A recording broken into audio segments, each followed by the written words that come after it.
How often do we hear people complain that they are not enjoying their work? And how often do we hear managers complain that they are not getting the right kind of the people? Well, data shows 65% of today's employees are not happy in their present job. And most of them are looking at another job that will make them happy. Imagine 65% is a big number. Why are so many people unhappy? What is it that will make them happy? And I'll take you back to a story that started 2 years ago. As a part of my consulting assignments, I used to work with a lot of companies on various business growth aspects. And people used to call me once in a while, "Hey Samir, can you help us in some recruitment?" And during that period, I must have gone through probably 1,000 resumes or more and sat through hundreds of interviews from all industries, all types of industries. One thing that came very, very strikingly out from all those resumes, what a career objective. Something that says, I want to work for an organization that will make the best use of my abilities and help me achieve my professional growth. Brilliant statement, but the same statement started screaming from almost 90% of the resumes. Everybody has or almost copy-pasted the same statement as their career objective. The sad part of it is, when we go through the interviews, we realize hardly anybody is clear about what they mean by this. And more sad, hardly anybody knows what to do with it.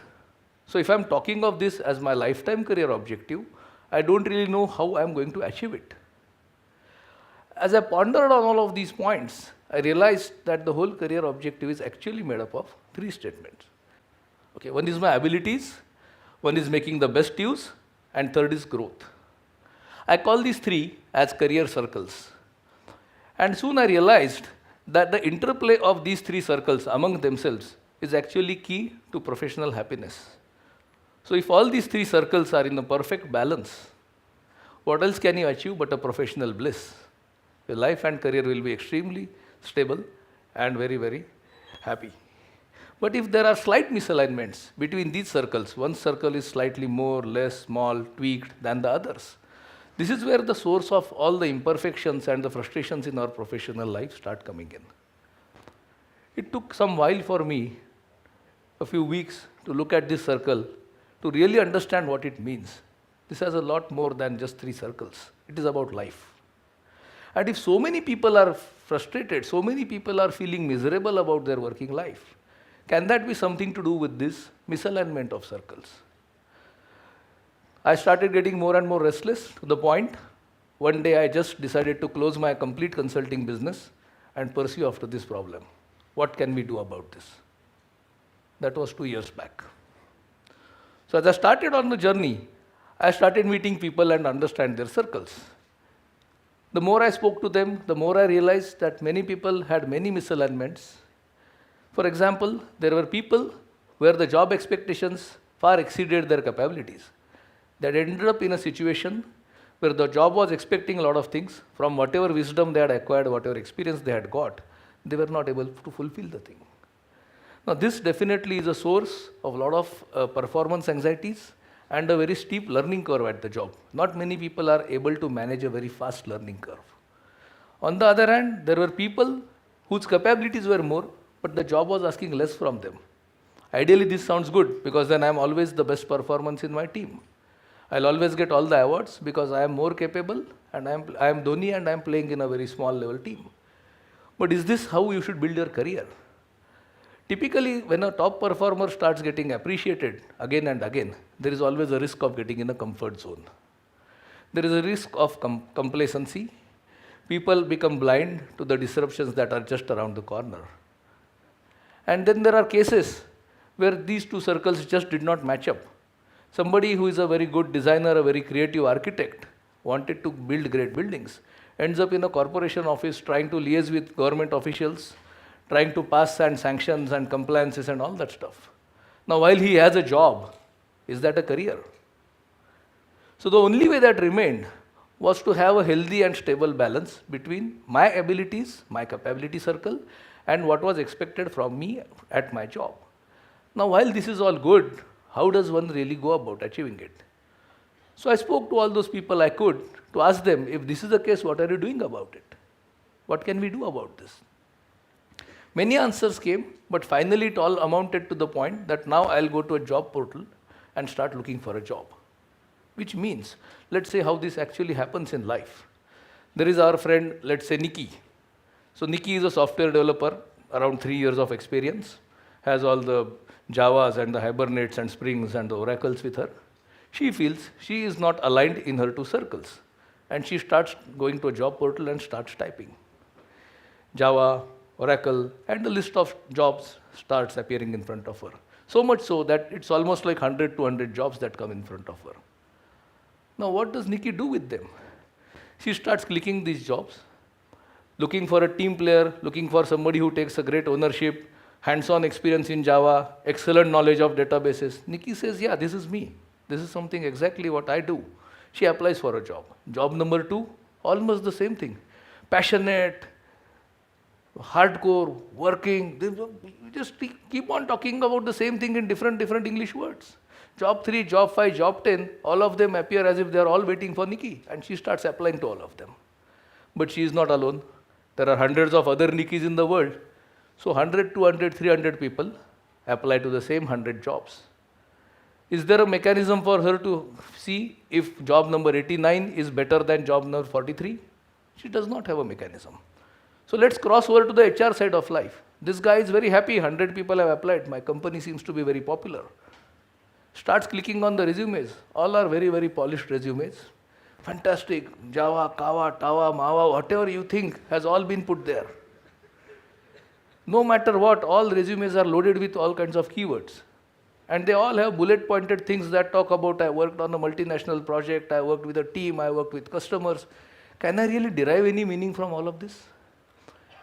There are websites which promote you how to write a good CV, what keywords should go in a CV. There are coaching classes which tell you how to write a good CV. And there are people who write your CVs for you. Now, if that is the situation, how does a HR guy make out whom should I invite for an interview? So he does a very simple thing. He starts calling all of these guys. Hey, hi Nikki, thanks for applying to our job. I'm Samir here. And tell me, you say you have worked on X, Y, and Z skills. Is that right? Well, yes, it's not just X, Y, and Z. I also have worked on P, Q, R, and whatnot. Great. And how would you rate yourself on a scale of 1 to 10 on Java? Well, I'll say I am 7. Great. Why don't you come to an interview, Nikki? Now, this 7 on a scale of 10, I have never heard anybody saying I am 2 or 3. Nor have I ever heard somebody saying I am 10 on 10. People are always going to say I am 7 or 8. What does this mean? What does this 7 mean to Nikki? What does this 7 mean to HR? What does this 7 mean to the guy who is going to hire her? Nobody knows. And nobody cares because that's how the system works. So we are in a system where we invite 10, 15 people to a job interview, whoever are the first one to pick up our phones. We select one of them, take up for the job. If I am a candidate, the first 10 companies, 20 companies who reply to my invitation, I go to all of them, and whatever 1 or 2 of them select me, I do some background search about the company and end up joining. But remember, we had wanted to do something with the alignment of circles. Where did that go? In this whole system, there is no importance given to what is it that I really have in me and what is it that the job really expects. If you are lucky, you will find out during the interview that there is a mismatch as a candidate, but you are in so much of a pressure that you hardly get 1 or 2 questions at the last point of the interview. If you are unlucky, you will come to know after you join the job, and that's what we are seeing today. As soon as people take up a new job, they start looking for another job. Now, is it Nikki's problem? Is it HR's problem? Whose problem is this? I say this is a systemic problem. The system that has evolved in the last 10, 15 years has come to a point where this is how things get driven. For example, if I am going to source all my information from keywords and some descriptive CVs and some descriptive job descriptions and years of experience, for example, I want a guy with 5 years of experience. What does this really mean? My 5 years, your 5 years, your 5 years, each is different. How can I equate somebody with a years of experience and call him for an interview? But these are the sources that exist today. We have to live with that. But if these are the sources, no matter how much you squeeze them, you are going to only get as much as you get today. No matter of machine learning and artificial intelligence you apply on these sources, if the sources themselves are substandard, the inferences are always going to be suboptimal. So, if this is the scenario today, it is time to reinvent the source. So we did some experiments. We took a sample job of a truck driver, something very common to understand with most of them, and we ran a survey with people. If you want to hire a truck driver, tell us what would you like to look at in the candidate. These were the replies: 10 years of experience, safe driving, all the valid licenses, excellent track records, timely deliveries. Brilliant. All these guys kind of have the same things. Experiment could not deliver a result. We changed the approach and we presented a menu card to people. How much continuous driving hours are you expecting? Yeah, I would look at beyond 12 hours. Great. What is the nature of goods that you handle? Okay, perishable cargo. And what type of terrains need to be navigated? And what type of vehicle maintenance do you expect the driver to do beyond driving? And so we built up a menu card, and this is how the requirement started looking. And all the managers were extremely happy. They're delighted that instead of asking us what we want, if you give us a guided approach, which kind of divides the job into so many nuances of the actual work that is being done, we'll be extremely happy to define this. And if we do this, it's very easy for us to find the exact person whom we are matching.